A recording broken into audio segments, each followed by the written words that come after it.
Christophe Dupont-Avis, bonjour. Bonjour Marc.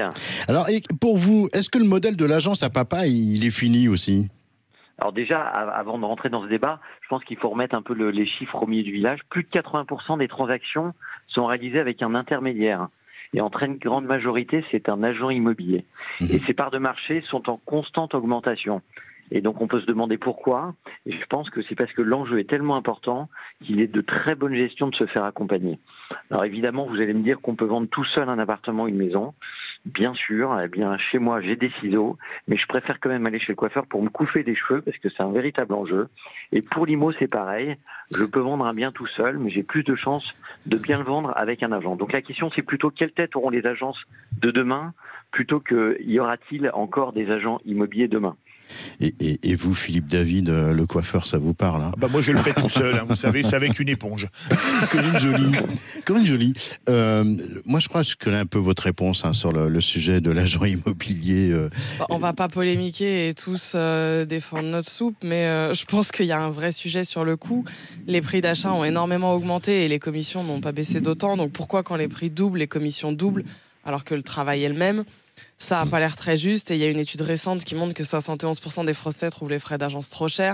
Donc voilà, moi ça je pense que c'est un vrai sujet et que les commissions d'agence ces derniers temps sont très attaquées.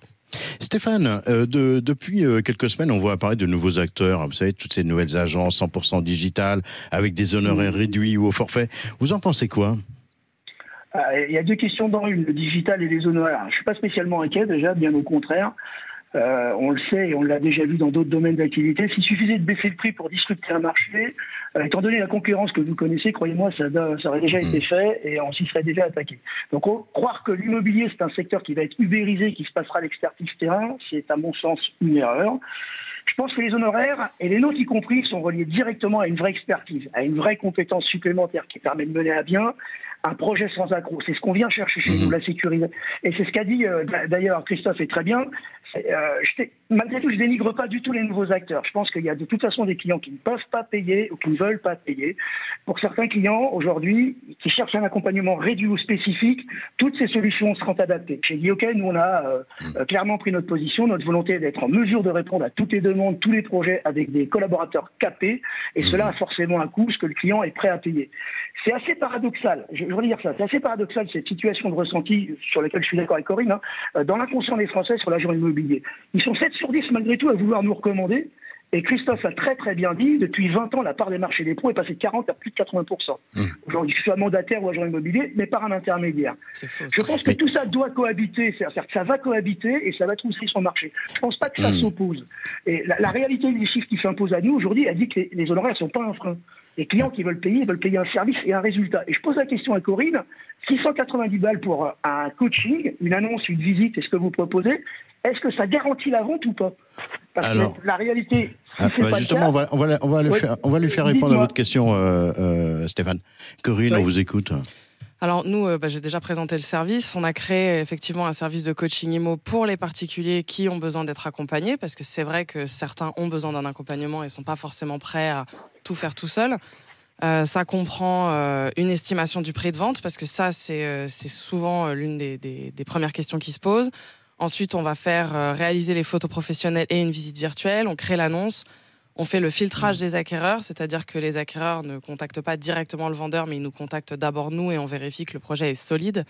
Et puis ensuite, ils sont accompagnés tout au long de leur projet par un coach immobilier qui accompagne le vendeur. Et il y a également une assistance juridique. Donc c'est très complet. Mais par contre, ce qui est très différent, effectivement, c'est la tarification, puisque chez nous, elle est fixe.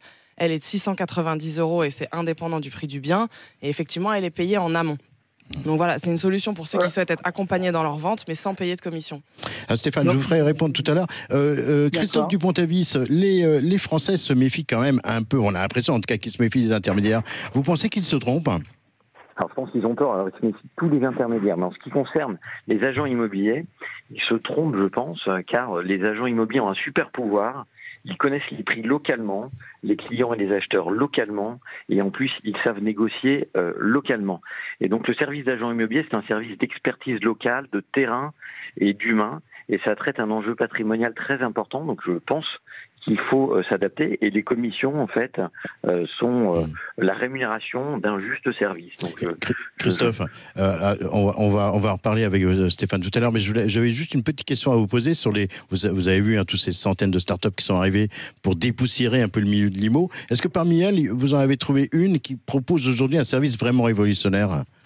Alors moi j'aime bien les regarder à l'étranger. En fait, il y a les Américains qui ont développé des startups qui s'appellent des e-buyers, c'est-à-dire des acheteurs de maisons qui achètent en moins de 48 heures votre bien.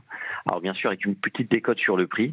Et en France, il y a une société qui s'appelle Homeloop qui fait ce métier, qui commence. Donc on les regarde de près puisque on pense que c'est une avancée en tout cas une valeur proposée au marché qui est très intéressante. Corinne Joly, la principale innovation de ces dernières années, c'est quoi pour vous ? Rapidement. Pour moi, c'est la visite virtuelle parce que ça correspond aux attentes des acquéreurs. Les acquéreurs, aujourd'hui, ils cherchent leur logement sur Internet à 95%. Ils ont envie d'avoir le maximum d'infos sur le bien. Et donc, il y a deux choses qu'ils veulent. C'est savoir où il est, la géolocalisation, et ça, c'est fait. Et avoir le maximum d'infos, photos et visites virtuelles. Ça leur permet de très bien cibler leur visite. Et ça, nous, on a vérifié que les vendeurs qui passent par ça, ils n'ont que 2 visites à faire pour vendre leurs biens. Stéphane, j'ai une toute dernière question pour vous, mais il faudra me répondre très rapidement. Comment est-ce que vous voyez l'avenir du métier d'agent immobilier ? Pour répondre, Marc, à votre question, l'agent immobilier, je vous l'ai dit, sera 100% formé. Je pense que c'est un tiers de confiance, que ce soit sur sa présence terrain, physiquement, sur sa connaissance du marché, sa connaissance des biens, ses compétences juridiques en matière de financement, d'accès à des dispositifs précis pour pouvoir renseigner ses clients. Voilà, l'agent immobilier, il a le rôle de sécuriser la transaction autant que d'être proche de chaque projet.